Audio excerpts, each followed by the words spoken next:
जय श्री राम, हर हर महादेव, जय हिंदू राष्ट्र। हिंदुत्व दर्शन आपका अपना चैनल है और इस पर आपका हार्दिक अभिनंदन है। और मित्रों, जैसा कि मैंने इससे पहले वाले एपिसोड में कांग्रेस के 20 पापों को आप सबके समक्ष रखा था और इनके यह 20 पाप, इनके जितने भी पाप हैं, हमारे सनातन हिंदू धर्म और इस माँ भारती भारतवर्ष के लिए अभिशाप से कम नहीं, और जिसकी कीमत आज भी हमारा भारतवर्ष चुका रहा है। आज इसी कड़ी में भाग 2 में आप सबके समक्ष मैं प्रस्तुत हूँ और गौ रक्षा पर कोई भी सख्त कानून नहीं बनाया जाना, जबकि भारत के प्रथम विधि मंत्री डॉक्टर भीमराव अम्बेडकर ने गौ रक्षा से संबंधित कानून को अनुच्छेद 48 में वर्णित किया है और अनुच्छेद 48 के अनुसार गौ रक्षा होनी चाहिए, लेकिन गौ रक्षा पर सख्त कानून नहीं बनाया गया और वर्तमान सरकार ने भी अब तक गौ रक्षा हेतु कोई सख्त कानून बनाया नहीं है। और हमारे सनातन धर्म में गौ माताएं होती है, तो गौ माता से संबंधित कानून को जल्द से जल्द वर्तमान सरकार से भी निवेदन है कि वो लागू करें, अन्यथा हम सनातनी हिंदू इसके लिए उन्हें माफ नहीं करेंगे।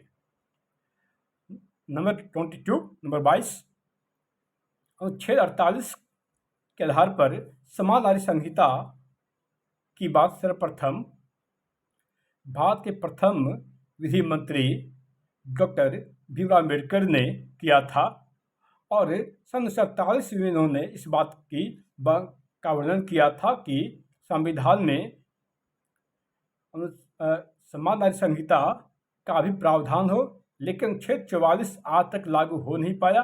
और वर्तमान सरकार से भी यह निवेदन है कि अनुच्छेद 44 को भी जल्द से जल्द लागू किया जाए और अनुच्छेद 44 से अर्थात समान नागरिक संहिता सिर्फ गोवा में लागू है, पर भारत के बाकी और भी राज्यों में और हमारे से भारत भर में लागू नहीं है।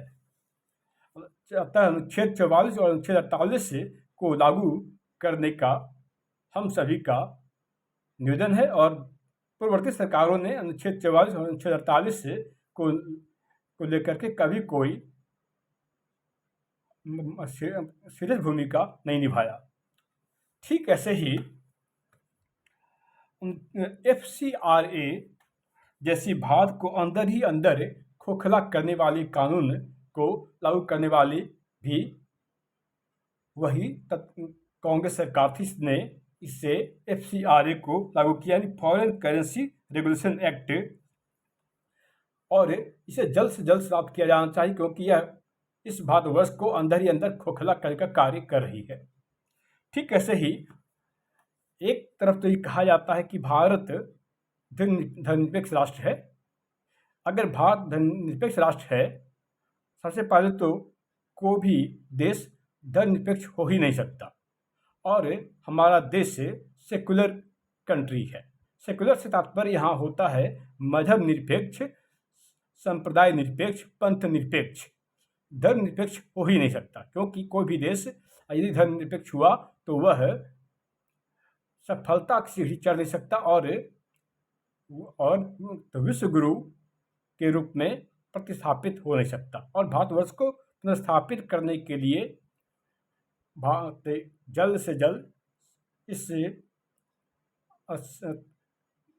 देश को हिंदू राष्ट्र के रूप में घोषित करने का कार्य होना चाहिए। कारण यह कि जब इतने सारे 58 इस्लामिक कंट्री और इतने सारे ईसाई कंट्री, तो भारत एक हिंदू राष्ट्र क्यों नहीं हो।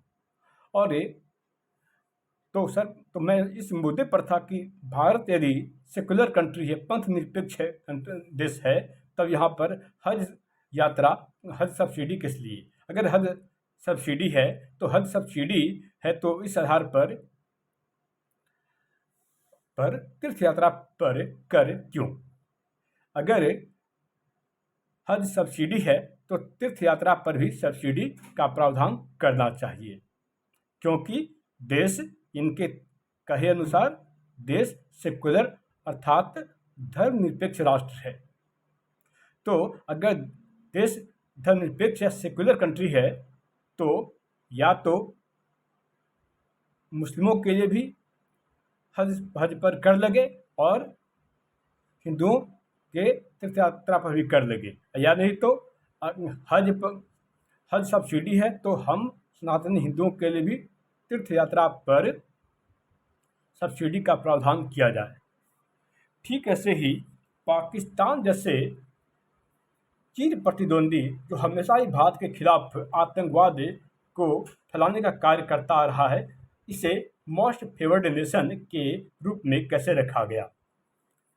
क्योंकि मोस्ट फेवर्ड नेशन की आड़ में इस देश को, भारतवर्ष को अंदर खोखला करने का कार्य बड़े पैमाने पर हो रहा है। अतः मोस्ट फेवर्ड नेशन जो पाकिस्तान को रखा गया है उसे इस सूची से बाहर करना चाहिए। ठीक ऐसे ही जब पाकिस्तान बारंबार हमारा अहित करने का कार्य कर रहा है, हमारा नुकसान करने का कार्य करता है, तो इसे सिंधु नदी का 80% पानी किस लिए दिया गया?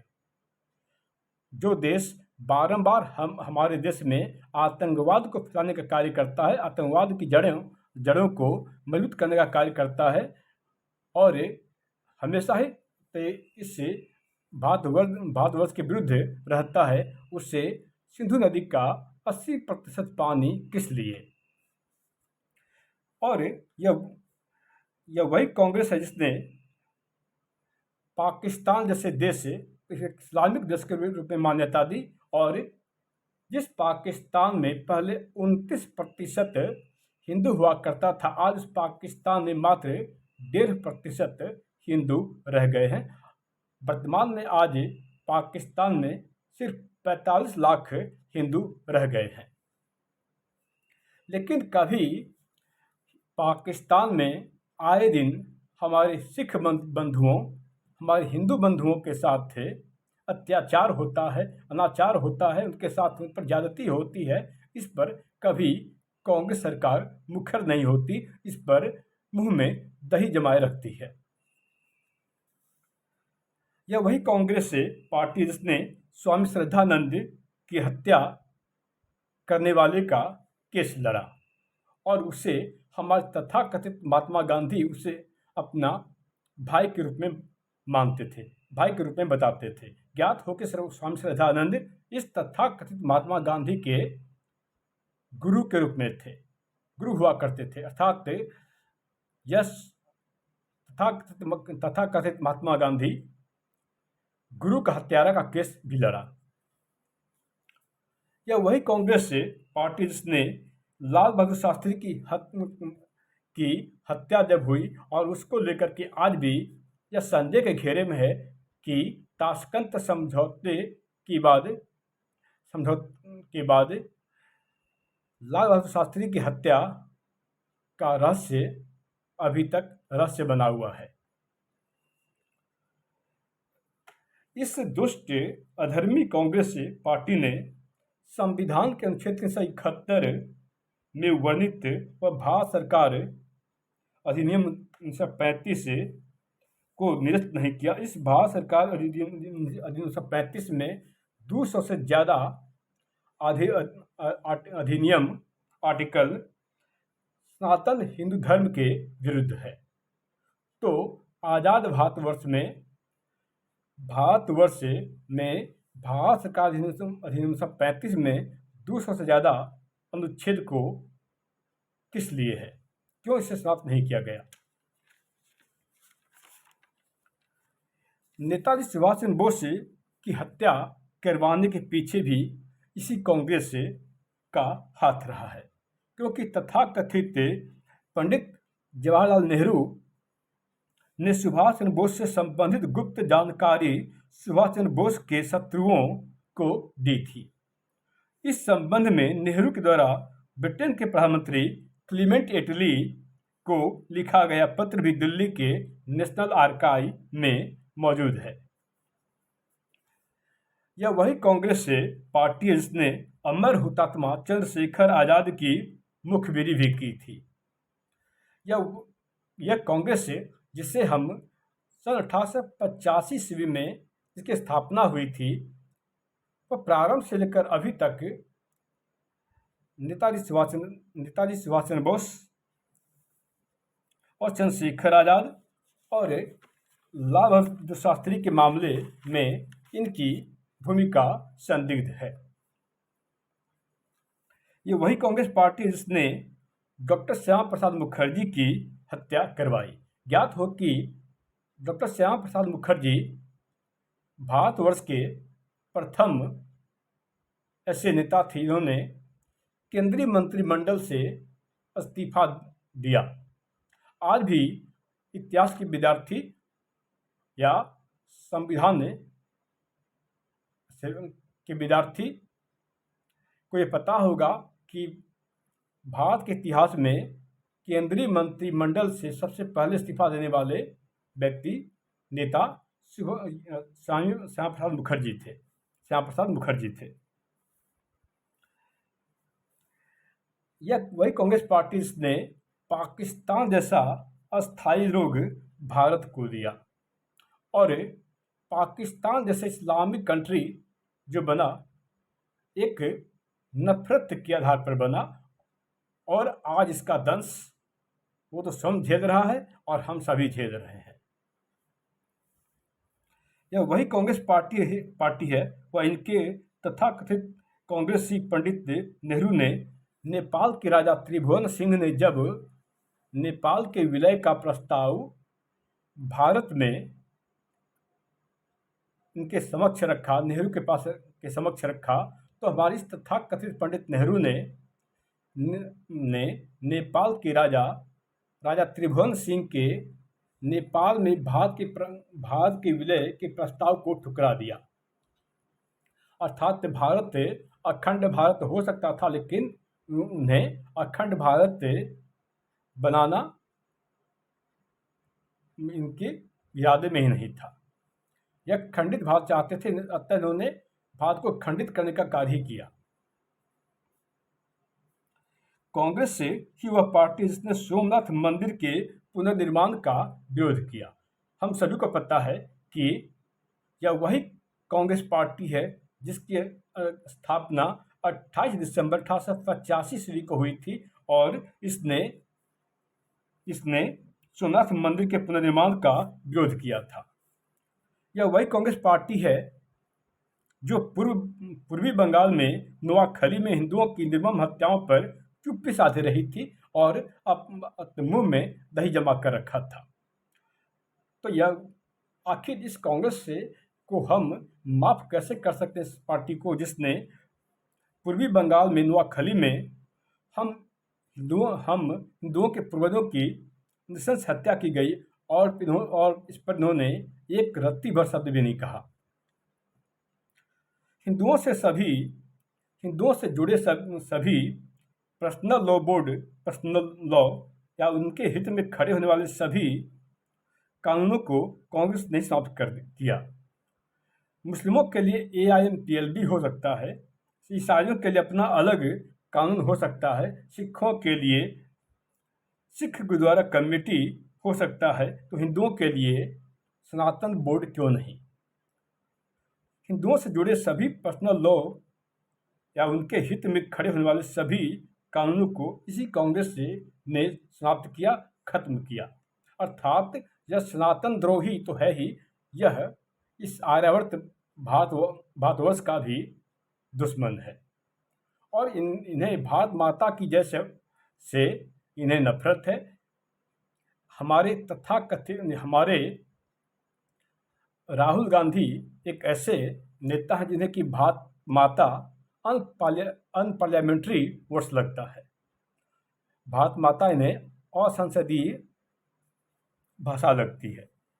यह कांग्रेस सरकार ही थी जिसके शासनकाल में हमारा कैलाश पर्वत और मानसरोवर तीर्थ स्थल चीन के हिस्से में चला गया, और तो और इसके ऊपर से हमारी तथाकथित पंडित नेहरू का कथन था कि क्या हो गया जो मानसरोवर हमारे हाथ से चला गया, वो तो बंजर भूमि थी।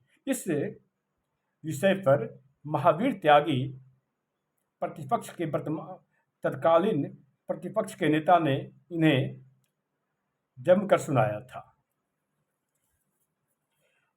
धर्म परिवर्तन कराने वालों को यानी धर्म परिवर्तन करने वाली मिशनरियों को बाद में सर्वोच्च पुरस्कार देने वाली यही कांग्रेस सरकार थी।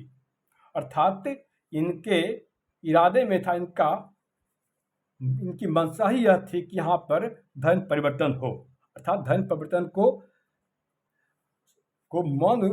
मौन रूप से उसे कांग्रेस के द्वारा समर्थन दिया जा रहा था।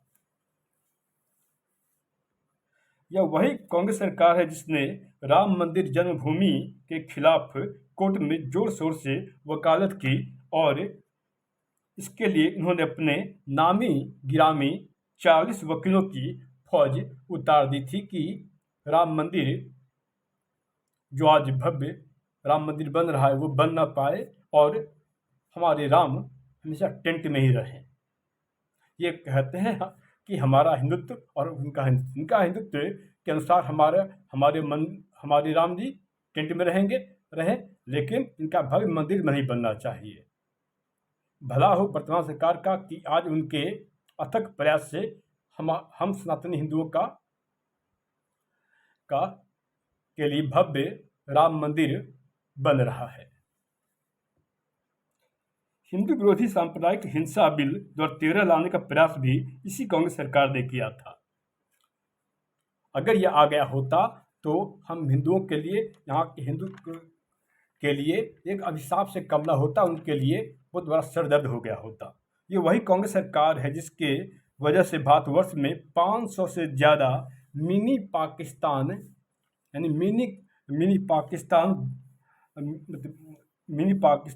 यानी कश्मीर जैसे हालात हो चुके हैं। 200 जिला और 300 तहसीलों में हम हिंदू अल्पसंख्यक हो चुके हैं। 500 से ज़्यादा मिनी पाकिस्तान बन चुके हैं। इतना ही नहीं, 1990 वाली कश्मीर जैसे हालात बन चुके हैं। यह वही कांग्रेस पार्टी है जिसकी गद्दती के कारण 9 राज्यों में हिंदुओं की संख्या नाम मात्र रह गई है, यानी कि इन 9 राज्यों में हिंदू विहीन हो चुके हैं। इन 9 राज्यों में हिंदू विहीन हो चुके हैं। लद्दाख में आज सिर्फ 1% हिंदू रह गया है। लक्षद्वीप में आज मात्र सिर्फ 2% हिंदू रह गया है। मणिपुर में आज 2% हिंदू रह गया है, यानी लक्षद्वीप और मणिपुर में हिंदू की संख्या आज मात्र 2% रह गई है। और मेघालय में 11% और नागालैंड में 8% हिंदुओं की जनसंख्या की संख्या रह गई है और कश्मीर में मात्र 4% हिंदू रह गए हैं। तो इसके लिए कौन जिम्मेदार है, हम सभी भलीभांति जानते हैं। ये वही कांग्रेस पार्टी है जिसने युद्ध में पकड़े गए 93,000 पाकिस्तानी सेना को, यानी 93,000 पाकिस्तानी सेना को बिना शर्त रिहा कर दिया था और पीओके को उपहार में थाली में सजाकर पाकिस्तान को दे दिया था। तो यह इनके कारनामे हैं। इन सभी कारनामों को स्मरण करते हुए हमें जब भी हम मतदान करें से ध्यान रखें कि इसने हमारे भारतवर्ष को खंडित करने का कार्य किया है। कभी कभी तो ये समझ नहीं आता है कि तथाकथित पंडित नेहरू इस भारतवर्ष के प्रधानमंत्री थे या पाकिस्तान के, क्योंकि इन्होंने हमेशा ही हमारे इस भारतवर्ष का बुरा ही किया है, भला नहीं किया। अतः मतदान देते समय अपने जाति पाति और क्षेत्र की भावना को भुला करके देश हित में, राष्ट्र हित में मतदान करें। तब तक के लिए जय श्री राम, हर हर महादेव, जय हिंद राष्ट्र।